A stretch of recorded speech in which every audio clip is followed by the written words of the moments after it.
Bismillah, Assalamualaikum warahmatullahi wabarakatuh. Assalamualaikum warahmatullahi wabarakatuh. Alhamdulillah, hamdan katsiran, tayyiban mubarakan fih, kama yuhibbu rabbuna wa yarda. Allahumma salli wa sallim wa barik ala nabiyyina wa habibina Muhammadin wa ala alihi wa ashabihi wa man tabi'ahum bi ihsanin ila yaumiddin.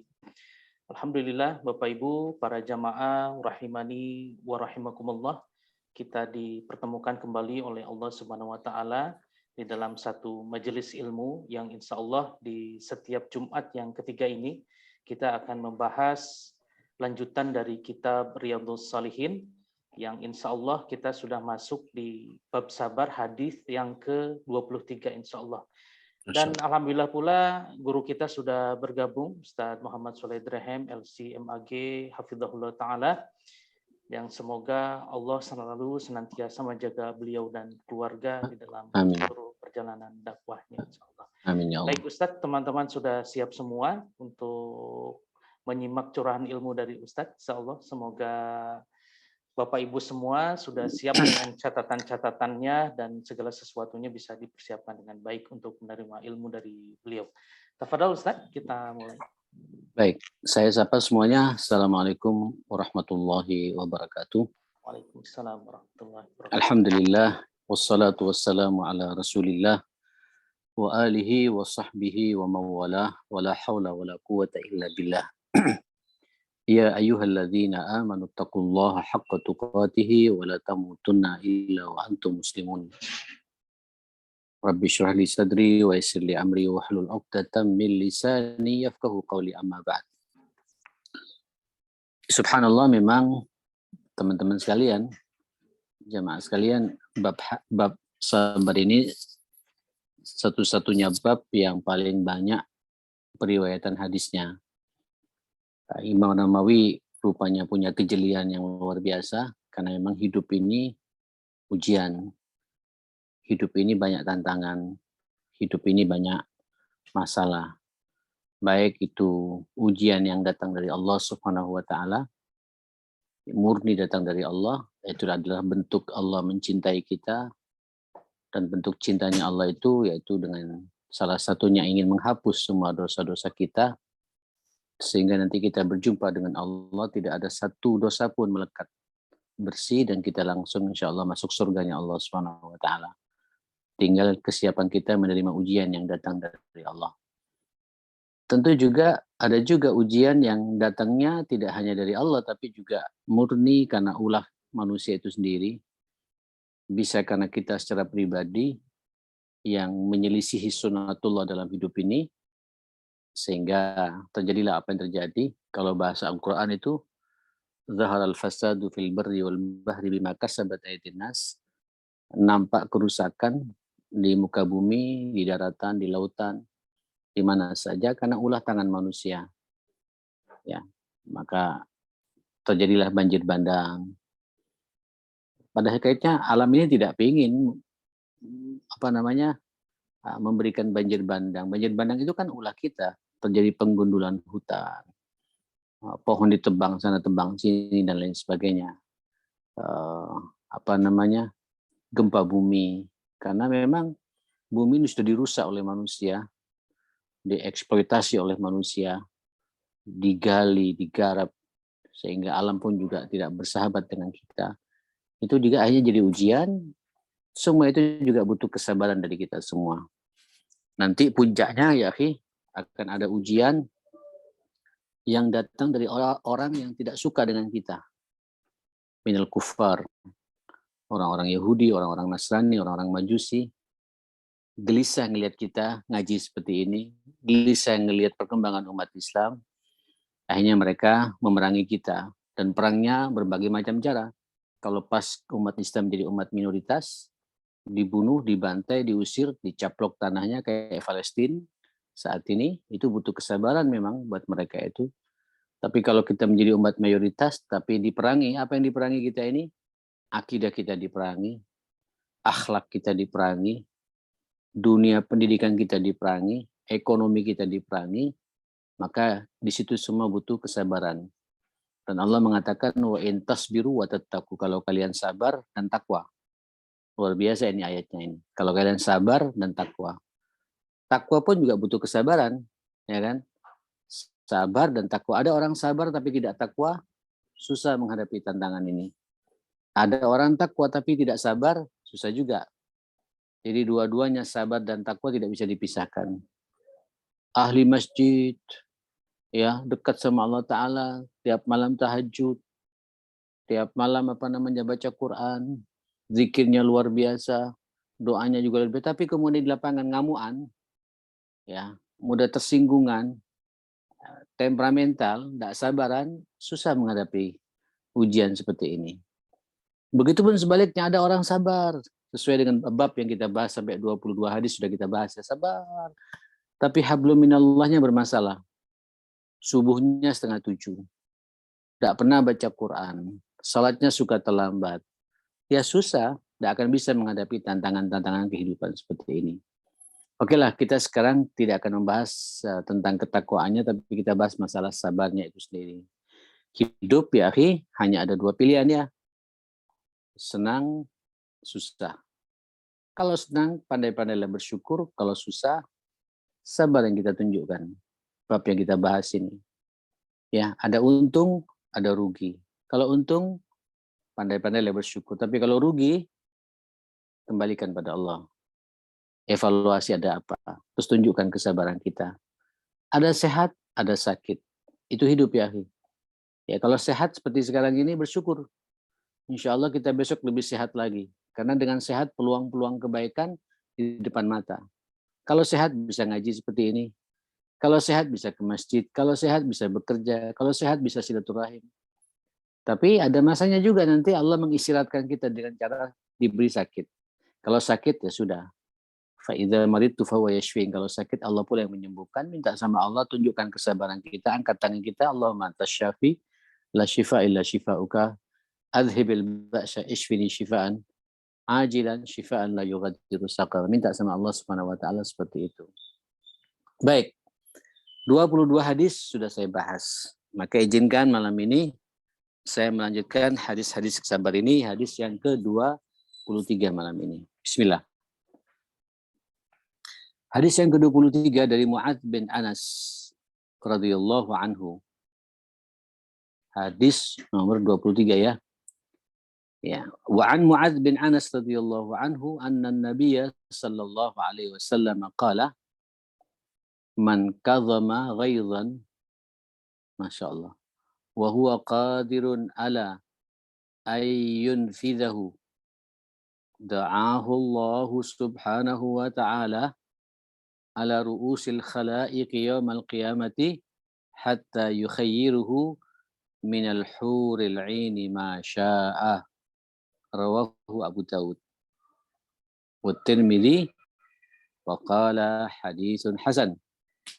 Dari Mu'adz bin Anas radhiyallahu anhu, Nabi sallallahu alaihi wasallam bersabda, barang siapa bisa kadzama ghaidhan, bisa menahan emosinya, menahan marahnya, padahal ia kuasa, ia mampu untuk melaksanakannya, meneruskan emosinya itu, melampiaskan emosinya itu, kemudian dia tahan untuk tidak emosi, dan padahal dia mampu untuk marah itu.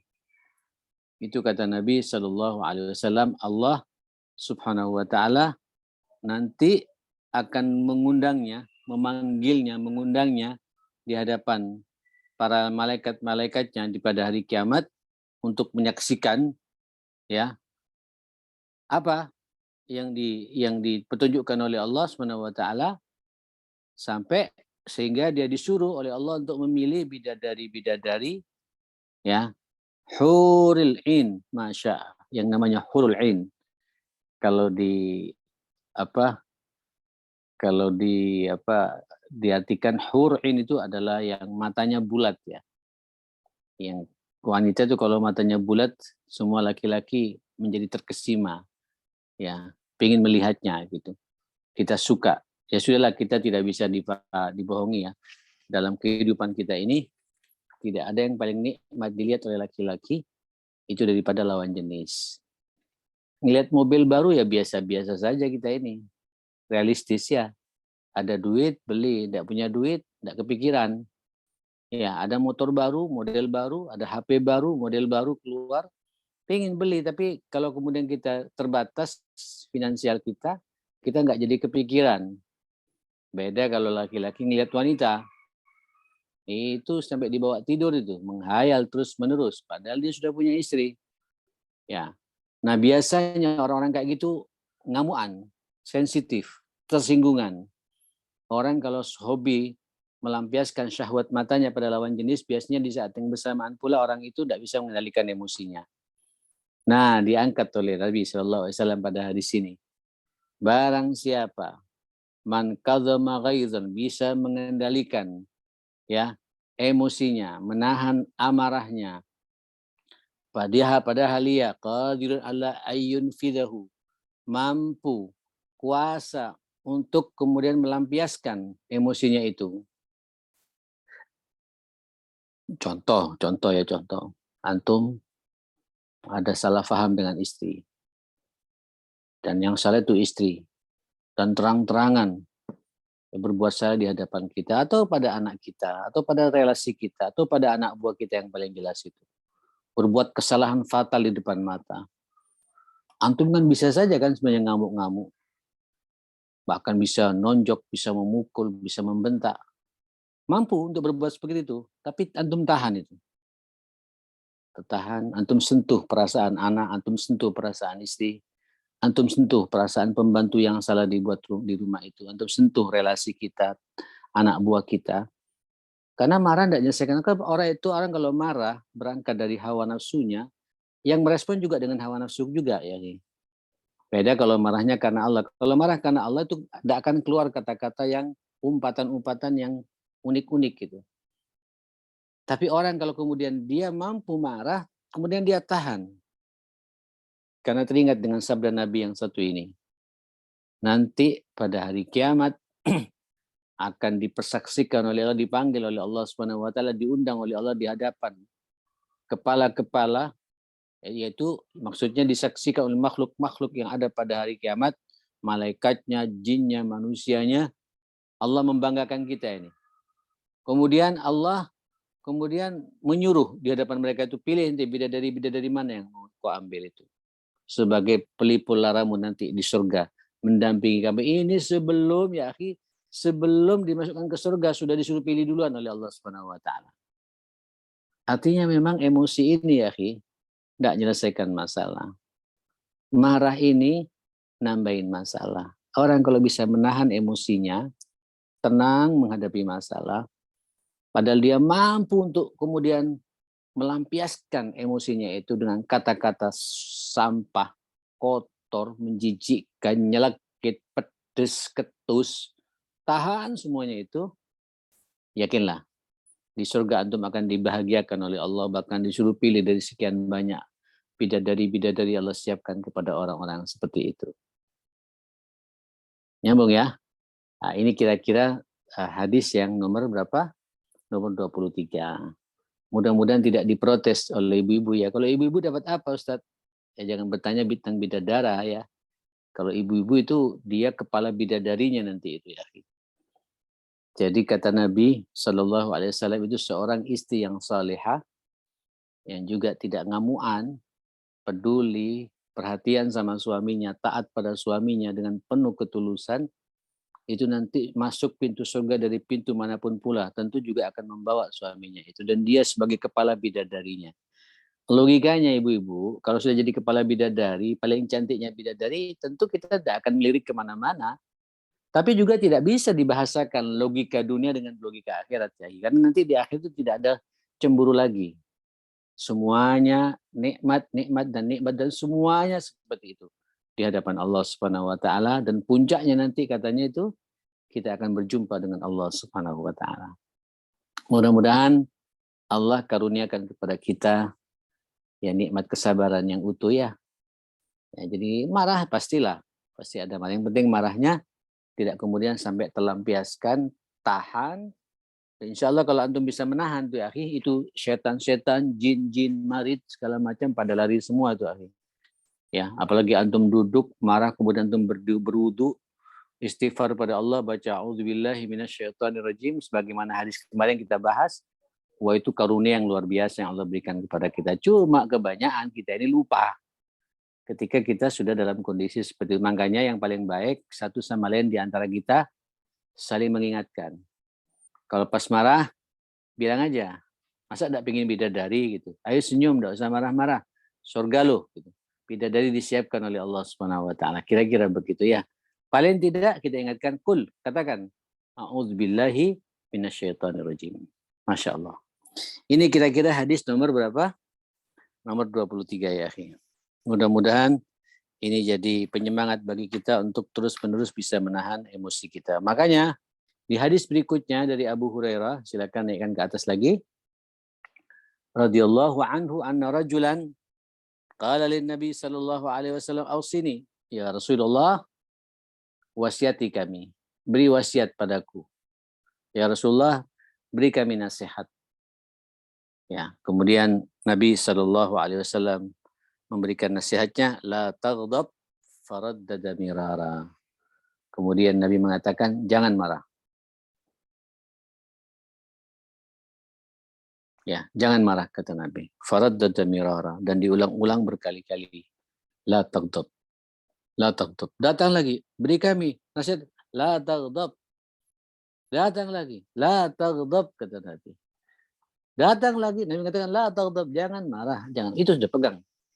Memang di sini ya, Nabi ketika memberikan arahan-arahan seperti itu disesuaikan dengan situasi yang ada ya. Kalau ngelihat yang tanya ini orangnya ngamuan, ya nasihat Nabi la taghdab. Ya, kalau yang datang kepada Nabi orangnya ini kurang perhatian sama orang tua, bir abak, hormati orang tuamu. Kalau ada datang kepada Nabi orang ini muamalahnya kurang baik, dikatakan Nabi as-sidqu, jujurlah dalam hidup ini, dan begitu seterusnya. Nah di bab ini karena memang tema kita masalah sabar, cuma ketika bicara masalah sabar diulang-ulang sama Nabi, la taghdab, la taghdab, la taghdab, jangan marah, jangan marah, jangan marah. Datang lagi, jangan marah. Datang lagi nanya, nasihat kami, jangan marah gitu. Dan memang kalau orang kayak gitu ya, apalagi temperamental, terus antum ingatkan terus, sabar, sabar. Kadang-kadang orang bisa sabar ketika ada nasihat. Ya, orang itu bisa sabar ketika ada yang mengingatkannya gitu. Ya, ingatkan saudara kita di saat marah gitu. Mungkin dipegang-pegang pundaknya, ya. Mungkin kita remes tangannya, dipijat-pijat. Udahlah ya, Nah, mungkin antum pakai bahasa-bahasa yang menenangkan bagi dia. Saya lebih dahsyat lagi dari itu ada, saya alami. Tapi yang mau apa gitu. Kita jawab nanti nambahin masalah, terjadi pertengkaran, akhirnya tidak tegur sapa, terputus tali silaturahim. Akhirnya peluang-peluang kebaikan tidak ada lagi pada kita. Itu karena pengaruh emosi yang tidak terkendali. Marah ini memang tidak menyelesaikan masalah, nambahin masalah. Orang kalau marah ini pasti masalah kita semakin jadi. Antum kalau marah sama istri itu bukan semakin dekat sama antum. Dia juga menunjukkan emosinya, marah ketemu marah, ya api ketemu api, semakin membesar, panas ini. Harus ada satu di antara kita yang menunjukkan kesabarannya. Ya, menunjukkan kita mau mengalah. Mengalah bukan kalah karena salah enggak, mengalah karena kita tidak ingin masuk pada bab yang lebih runyam lagi.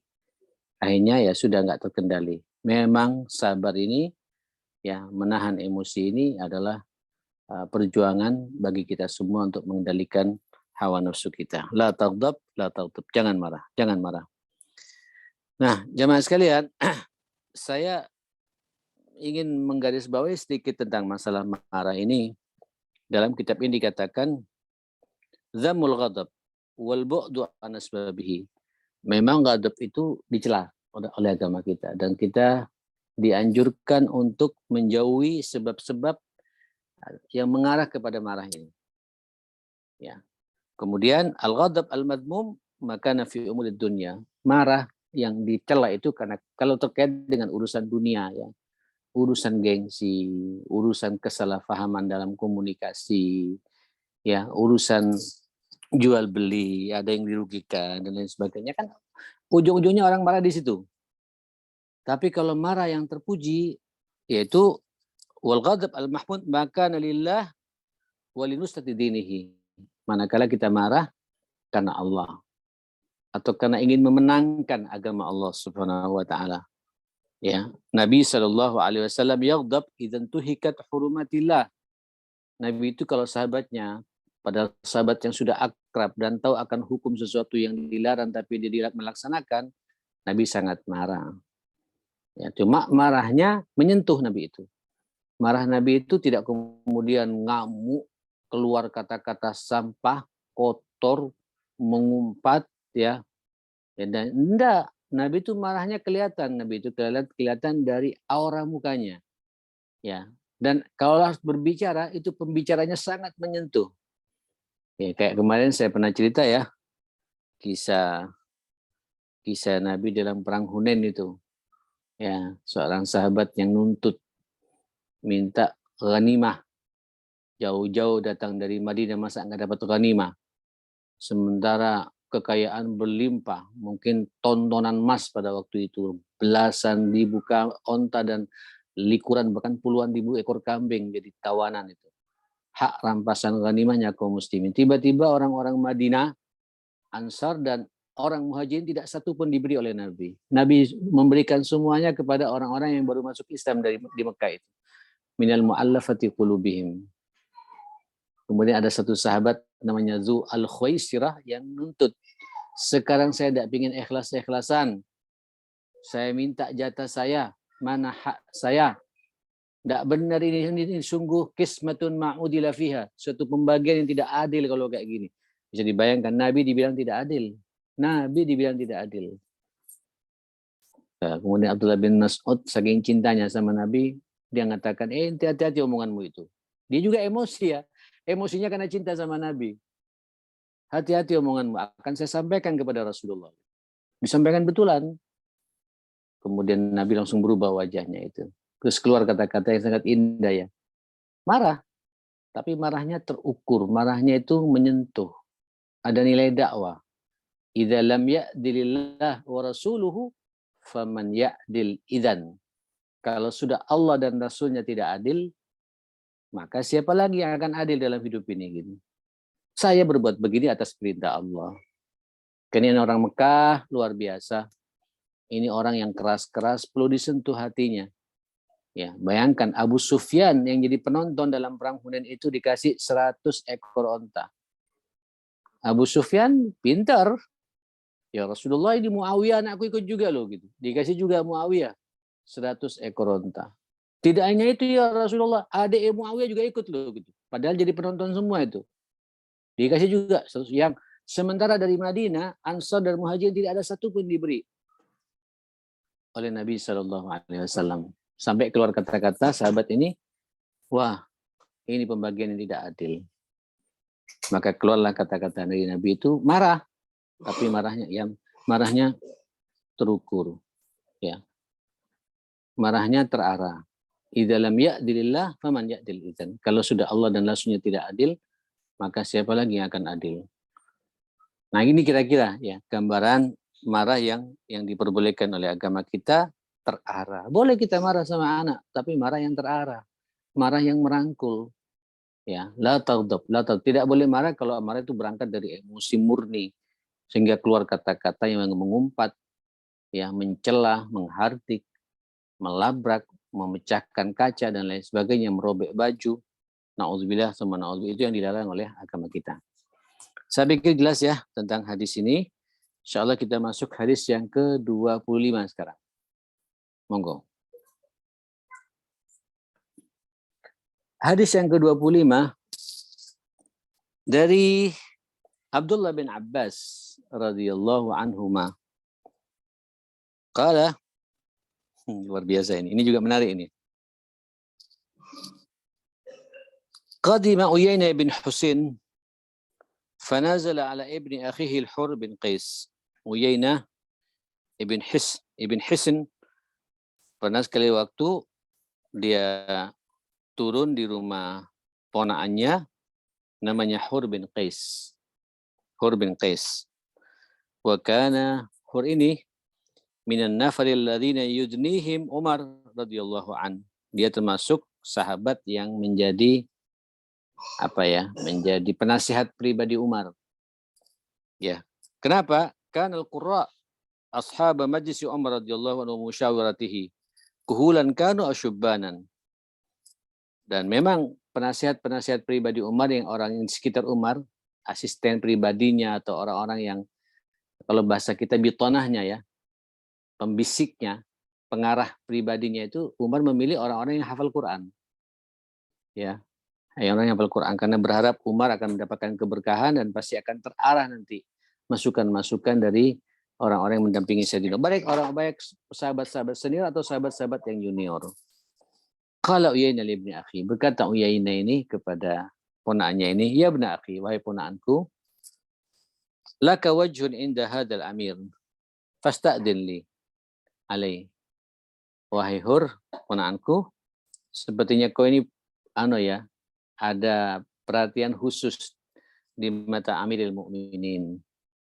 Ya, di mata Amirul Mukminin. Tolong dong izinkan aku, pertemukan aku untuk minta izin, aku ingin berjumpa dengan Amirul Mukminin, dengan Umar bin Khattab ini. Fasta'dana.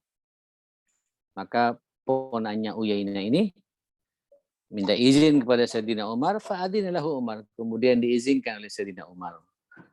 Rupanya ya akhil karim, Uyainah ini ada unek-unek ingin disampaikan sama Sayyidina Umar. Udah nggak kuat. Kan begini ya, khalifah itu seadil-adilnya khalifah. Pasti dia akan berbuat adil sesuai dengan jangkauannya kan.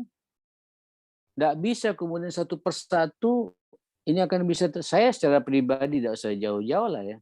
Saya tidak bisa berbuat adil kepada anak buah saya, kepada santri-santri saya, atau kepada karyawan saya di lembaga saya di Street ini. Semuanya harus saya perhatikan. Tidak bisa. Ada skala prioritas. Kadang saya memperhatikan fulan, terus melupakan fulan. Terus fulan ini bercerita kepada fulan yang saya lupakan. Tersinggung dia kan. Itu hidup ya, hidup dalam hidup berjamaah seperti itu. Terjadi pada Sayyidina Umar juga. Salah satunya di korban ini adalah Uyainah. Uyainah ini. Falamma dakhala qala. Ketika masuk Uyainah langsung betul ya, rupanya unek-uneknya langsung disampaikan. Hei Ibn al-Khattab. Masya Allah. Wahai Ibn al-Khattab. Dia tidak mengatakan wahai Amirul Mukminin ya. Hei Ibn al-Khattab. Masya Allah. Wahai Umar. Kira-kira begitu ya. Luar biasa ini omongan ini. Fa wallahi ma tu'tina al-jazal. Engkau tidak pernah memberikan kalau bahasa kita ini Iya, kalau mungkin bahasa kita ini tidak adil. Ya. Jadi sahabat yang satu ini ketika sampai menemui Sayyidina Umar ya dan menyampaikan bab seperti itu kepada Sayyidina Umar ya. Hei Umar, bahkan Umar, wahai putranya Khattab, demi Allah ma tu'tinal jazal. Masya Allah, luar biasa ini. Sungguh engkau, kalau diartikan di sini apa ya? Sebentar.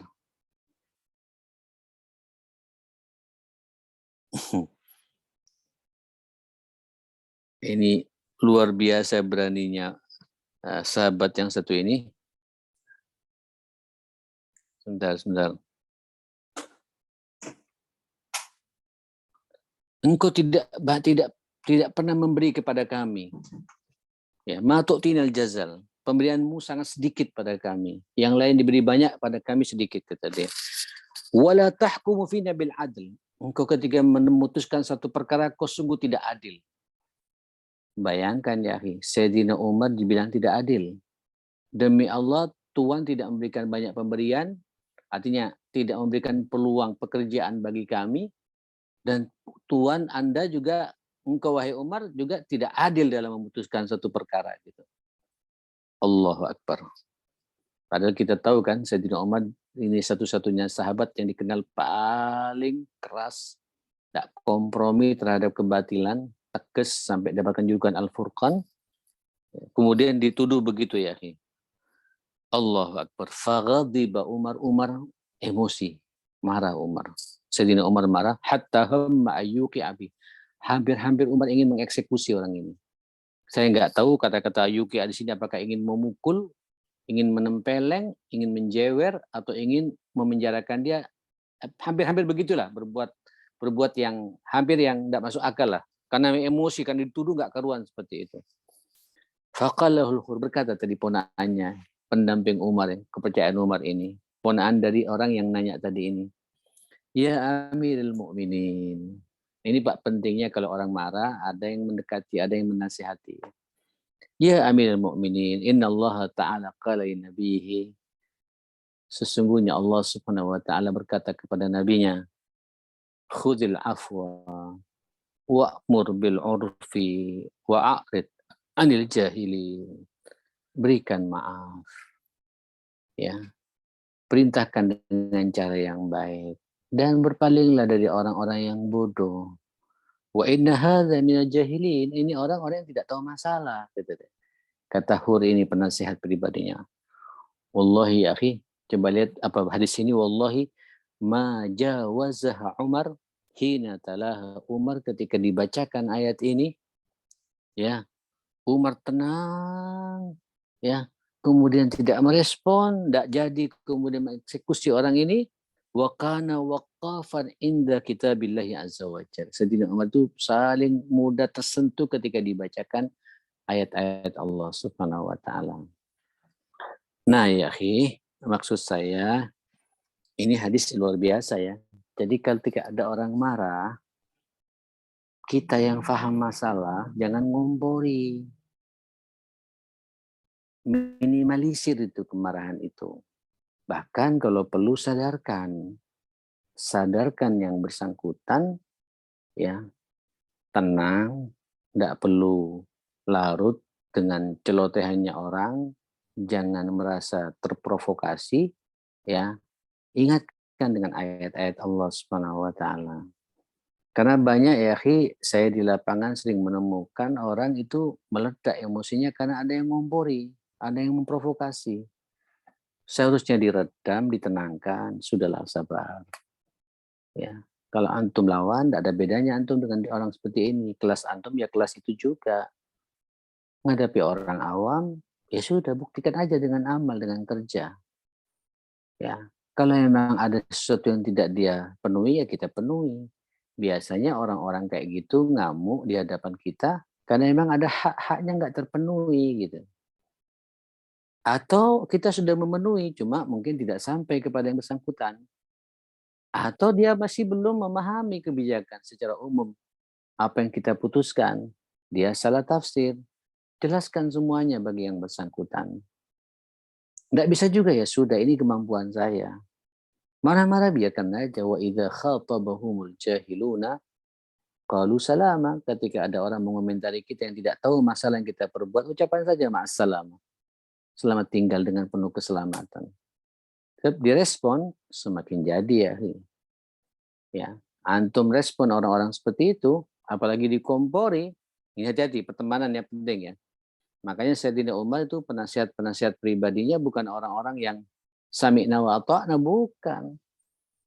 Ya, tapi pembisik-pembisiknya itu orang yang memang mengarahkan dia. Yang dicari itu penghafal-penghafal Al-Quran ya. Bukan hafal Quran macam di kita, tapi memahami Al-Quran. Hafal dan memahami kandungan Al-Quran. Tahu apa isinya Al-Quran.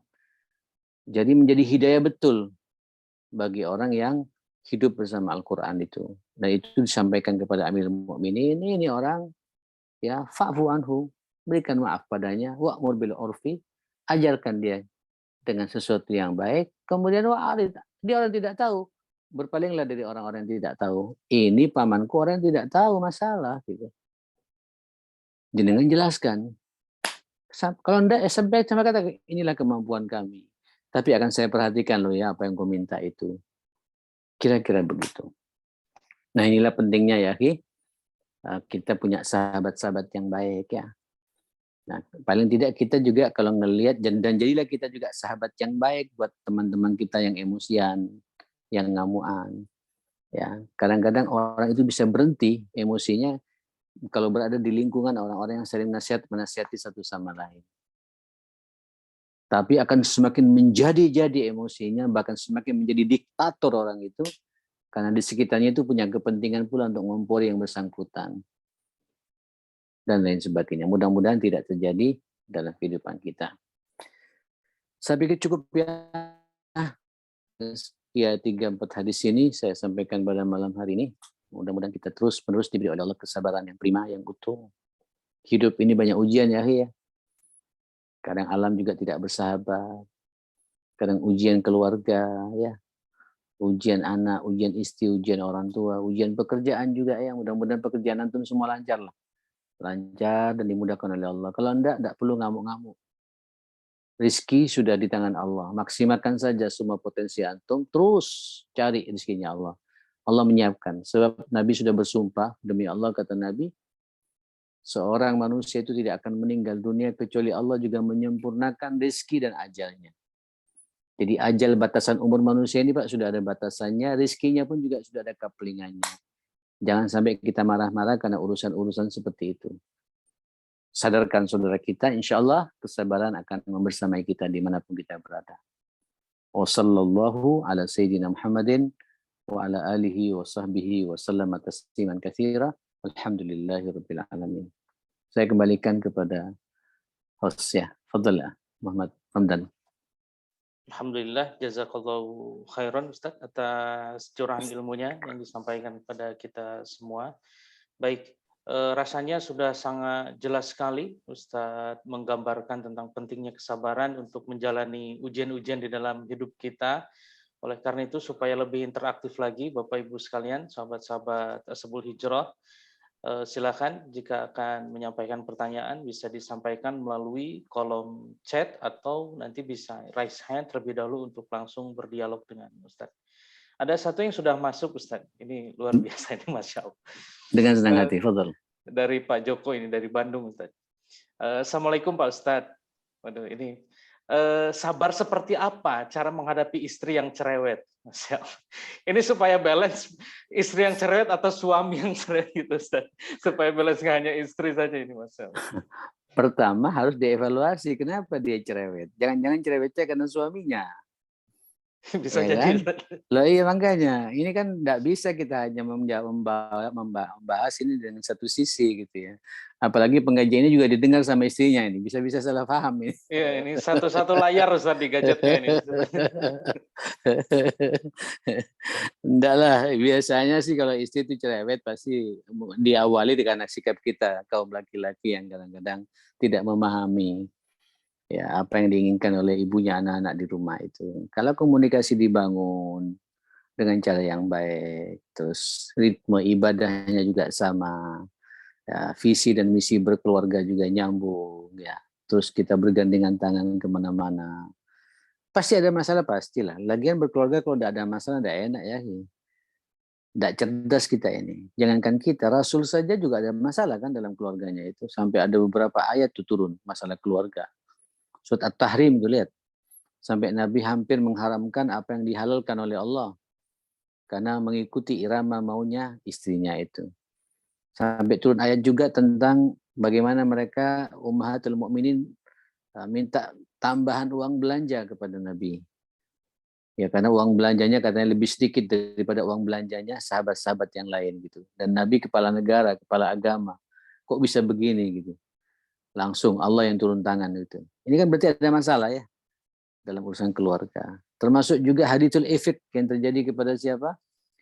Kepada ibunda kita Aisyah yang kemudian legitimasi bersihnya Aisyah langsung datang dari langit dari Allah Subhanahu wa taala menjadi wanita suci gitu yang dituduh zina dengan Safwan bin Mu'attal. Ini kan masalah keluarga semua. Ada masalah. Cuma ya kalau Nabi yang membimbing langsung Allah ya, ayat yang turun ya. Kalau kita siapa? Ya Nabi. Karena Nabi telah mempraktekkan semuanya. Ayatnya sudah turun semua bagi kita masalahnya. Sudah sempurna. Insya Allah kalau kemudian Bapak, Ibu, Maghrib sampai Isya duduk sama istri. Ngaji bersama-sama. Dimatikan HP-nya, dimatikan televisinya. Tidak akan terjadi tuh cerewet tuh. Bahkan cerewetnya tuh ngangeni gitu. Iya, cerewetnya itu ngangeni. Ya, karena dia cerewetnya karena Allah SWT. Marahnya karena Allah Subhanahu wa taala. Dan lama kelamaan kita ini semakin lama berkeluarga, semakin menikmati cerewetnya ibunya anak-anak. Karena kita merasa dia ingin menyelamatkan kita. Gitu. Ingin menyelamatkan kita. Tapi kalau kita nafsu yang muncul, ya sudah. Ya, akhirnya ya tidak ketemu gitu. Ayo, kata Nabi, ingat wanita itu diciptakan dari tulang rusuk. Ya, dan tulang rusuk yang paling bengkok itu bagian atas gitu. Makanya berbicara dengan wanita tidak bisa dengan cerewet dibalas cerewet juga. Ya, bengkok itu ya kalau langsung diluruskan patah ya. Dibiarkan ya bengkok terus ya pelan-pelan kata Nabi itu untuk bisa meluruskannya. Butuh kesabaran menghadapi semua itu dan bab kita bab sabar ya. Memang bab berkeluarga ini semuanya 24 jam sabar ya. Sabar mencari nafkah untuk istri. Yang kadang-kadang kita tidak diapresiasi oleh istri. Sebenarnya bukan tidak diapresiasi. Dia capek ngurus anak. Dia capek masak. Dia capek ngurus rumah. Membersihkan rumah dan lain. Apalagi di rumah nggak ada pembantu. Dan lain sebagainya. Ayo kita harus memahami masalah-masalah seperti itu. Ya, tentu buat ibu-ibu yang mendengarkan kajian saya malam ini, ayolah kurangi pula tensi. Kalau udah tahu suami sensitif dengan omongan-omongan yang kayak gitu, jangan diulang-ulang terus-menerus ya. Karena memang biasanya perempuan kalau sudah tahu rahasianya laki-laki itu yang diulang-ulang gitu. Itu yang mungkin dimaksud dengan cerewetnya tadi itu ya. Juga kita tersinggung kadang-kadang di bab-bab seperti itu. Wallahu a'lam. Panjang loh kalau kita bicara masalah keluarga ini. Naam. Ya, baik. Alhamdulillah jazakallahu khairan Ustaz atas jawabannya. Silakan Bapak Ibu jika akan ada yang berdialog langsung. Mungkin sambil menunggu Ustaz, hadis yang pertemuan lalu itu betul-betul membekas Ustaz, yang laisa syadidu bisarah itu Ustaz. Surah Innamash arti. ya, Jadi bisarah. itu man yamlik nafsu indal ghadab. Syarif betul. Alladzi yamliku nafsahu indal ghadab. Jadi ketika dipraktekkan di keluarga seperti saran Ustadz kemarin, memang masih agak sedikit terpancing Ustadz ya ketika menghadapi anak-anak saya nih yang kedua, ketiga ini masih kecil-kecil kelas 2 SD, TK, waktu adzan masuk ini masih asik bermain begitu Ustadz. Muncul keinginan untuk menegur dan mungkin awalnya mungkin berlebihan saya menegurnya, tapi ketika ada itu sedikit ada rem gitu Ustadz. Itu apakah normal atau gimana Ustaz gitu ya? Sangat manusiawi ya, siapa kita tidak pengen anak baik ya, ya kita kan marah begitu karena pengen baik sebenarnya, cuma tinggal kita evaluasi cara menyampaikannya tepat sasaran tidak, itu butuh kesabaran, butuh kecerdasan emosional, kecerdasan perasaan, kecerdasan komunikasi, kecerdasan tenang menghadapi masalah dan lain sebagainya. Itu manusiawi, sangat manusiawi. Justru kalau tidak ada begitu, antum dibilang dayus sama Nabi itu. Marah harus, mangkel, ya apa ini. Tapi kita harus tenang. Ya. Dan itu butuh kesabaran ekstra memang, terus menerus. Kadang-kadang ya kita tidak perlu ngomong, langsung kita ambil HP-nya, tak simpan dia sama Abi. Nanti habis salat tak kembalikan lagi. Maaf, gitu. Dengan bahasa-bahasa gitu ya. Ini enak loh kita ngomong, tapi begitu di lapangan, begitu sudah mulai terjadi berulang-ulang kayak gitu terus, apalagi anak kita sudah dewasa, sudah di SMA, ya, sudah di SMP, SMA, kurang apa? Sekolah-sekolah yang bagus juga, kok masih kayak gitu juga? Katanya juga hafalannya banyak, kok begini juga gitu ya. Kadang-kadang terus dikaitkan dengan apa yang sudah kita perbuat selama ini. Ini hati-hati ngerusak keikhlasan kita juga akhirnya. Dan mudah-mudahan tidak seperti itu. Udahlah, serahkan, dan Allah, antum harus sadar, kita semua harus sadar, Allah ketika memberikan karunia anak kepada kita, Allah memahami betul bahwa kita sanggup untuk mengawal, ya, mendidik dan membesarkan mereka. Ya, insya Allah Allah juga paham keterbatasan kita. Yang penting ketika antum salah, emosi sampai menyinggung perasaan anak, anak merasa tertekan, minta maaf. Bukan sesuatu yang aib kita minta maaf sama anak itu. Berbanggalah kita. Ya, dan anak itu akan tegar ya, orang tua aku minta maaf kepada aku, luar biasa itu ya. Yang penting nanti jangan diulangi lagi di kemudian hari. Nah, baik, alhamdulillah. Sepertinya pertanyaan sudah tidak ada lagi yang masuk, Ustadz. Jadi mungkin kita akhiri kajian kita hari ini. Mungkin sebelumnya mohon perkenanan dari Ustadz untuk memimpin doa untuk kita semua. Bismillahirrahmanirrahim. Alhamdulillahirabbil alamin. Allahumma shalli ala sayyidina Muhammadin wa ala ali sayyidina Muhammad. Allahumma rabbana ighfir lana wa tub alaina innaka antat tawwabur rahim. Allahumma arhamna bil Qur'an wahfazna wa akrimna bil Qur'an wahdina washfina bil Qur'an wasaddid lana bil Qur'an bi rahmatika ya akramal akramin. Rabbana hab lana min azwajina wa dzurriyyatina qurrata a'yunin waj'alna lil muttaqina imama. Rabbi ij'alni muqimas shalah wa min dzurriyyati rabbana wa taqabbal du'a. Allahumma rabbana ighfir lana wa li walidina warhamhum kama rabbana shighara. Allahumma afrigh alaina sabra wa tawaffana ma'al muslimin. Innaka ala kulli syai'in qadir. Wa sallallahu ala sayyidina Muhammadin wa alihi wa sahbihi wasallam. Alhamdulillahirabbil alamin. Mohon maaf semuanya ya. Assalamualaikum warahmatullahi wabarakatuh. Waalaikumsalam warahmatullahi wabarakatuh. Baik, Bapak Ibu, kita sama-sama tutup majelis ilmu ini dengan doa kafaratul majelis. Subhanakallahumma wa bihamdika asyhadu an la ilaha illa anta astaghfiruka wa atubu ilaik. Assalamualaikum warahmatullahi wabarakatuh. Assalamualaikum. Syukran ya, barakallah.